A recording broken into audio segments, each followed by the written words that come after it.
Polygamy exists in Islam. Every man has the right to marry 4 women. What's the wisdom behind this?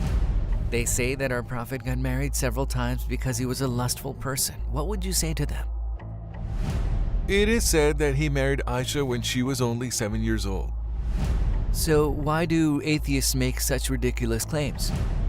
Today, we're going to ask you some questions that confuse a lot of people. You have 60 seconds to answer each question. Are you ready? I'm ready.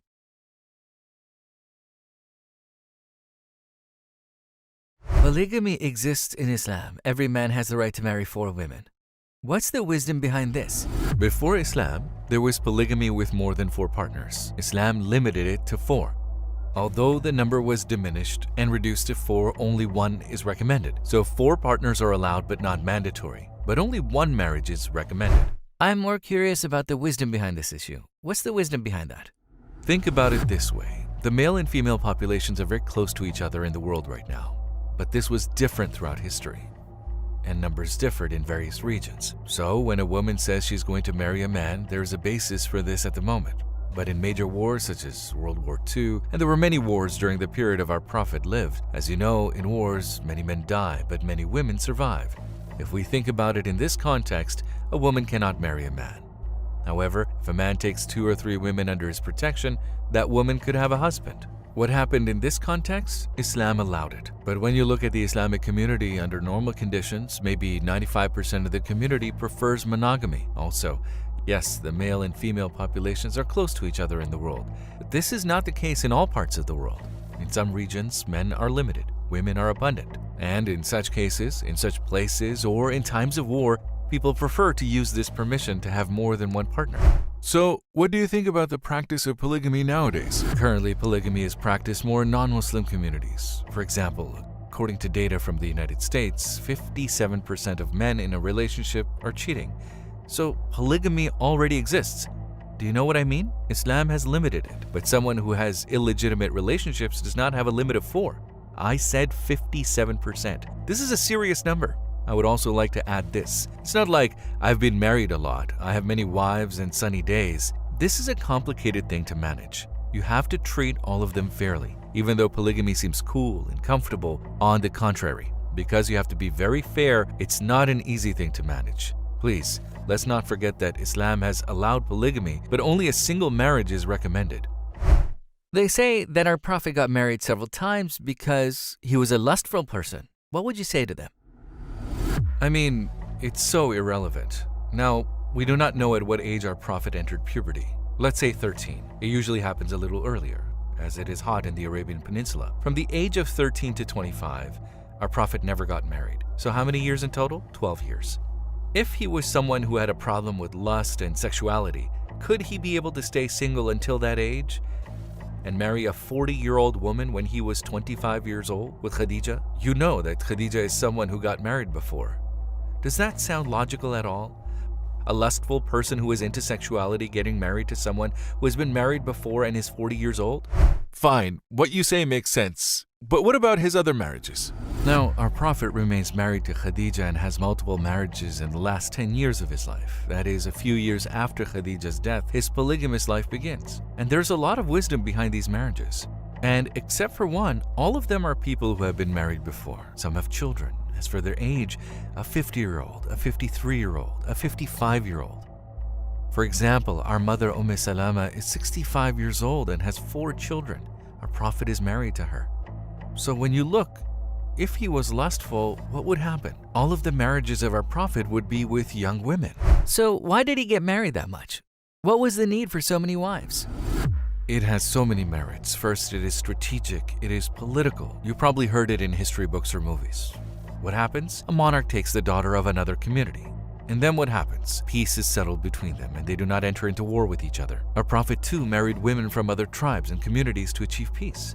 There's also a second wisdom, which is the Azwaj Tahirat school. In other words, our Prophet had Maktab Sufa, first Islamic school for men with science students among men, and Azwaj Tahirat is composed of their wives in the Blessed House. Outside the house, it was conveyed by the companions of the Sufa, but who would convey the knowledge inside the house? especially when there were certain things specifically about women, right? Even Badi'a Zaman Sayyid Nursi says almost half of the religious rules come from the Izwaj-e-Tahirat. That is to say, the house became a school. So it's nothing like the non-believers imagine. They're not marriages made in a sexual context. I mean, someone can find the marriage of a monarch logical, and he won't ask, why did he marry her? But our Prophet's apolitical strategic marriage irritates him.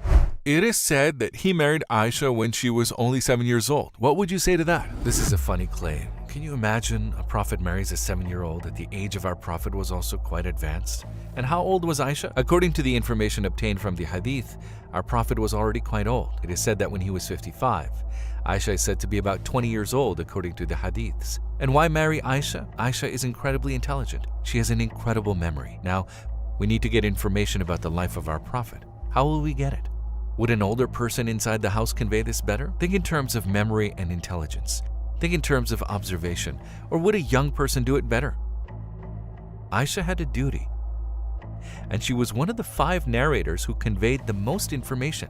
This gives us serious information about what she was doing inside. But why do atheists make such ridiculous claims? They have many similar funny claims. Why? To deceive those who do not know, those who cannot find the answers. When people do not have any knowledge about Islamic sciences, they slander and make things up to deceive the ones who don't know the real issue. This man you call an atheist, he does not even believe that there's a creator of this magnificent universe. He believes that it made itself accidentally. Isn't it normal to go astray in such matters? The man could not even find the owner of the universe. By slandering the prophet, he's trying to get people to think like him. Think about it. Our prophet, up until the age of 25, there is bodily warmth and lust. During that 12-year period, he never got married. Then he was 25, he married a 40-year-old woman who had been married before. And our prophet only relates to this polygamy issue in the last 10 years of his life, and only with political and strategic marriages, but also within a decreased male population. And while we have reasons such as Izwaj-e-Tahirat at school, when someone comes and says, why did he make these marriages? Was it for lust? They accept the historical facts about our prophet. Marriage.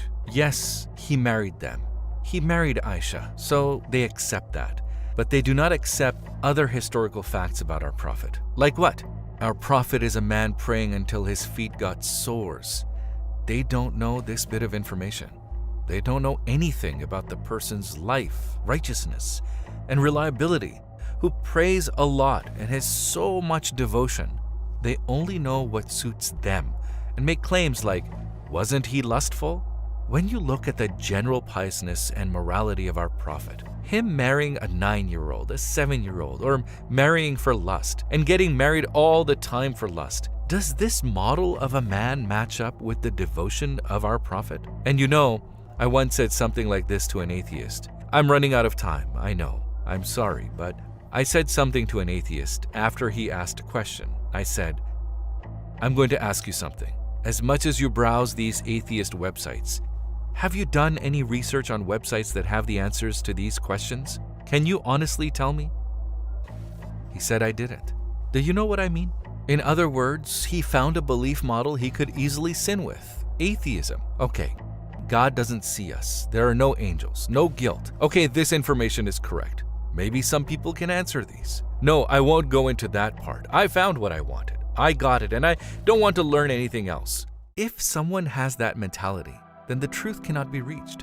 But inshallah, we claim that there is an answer to all these questions, about Islam. We do not trust ourselves, but we trust the Quran.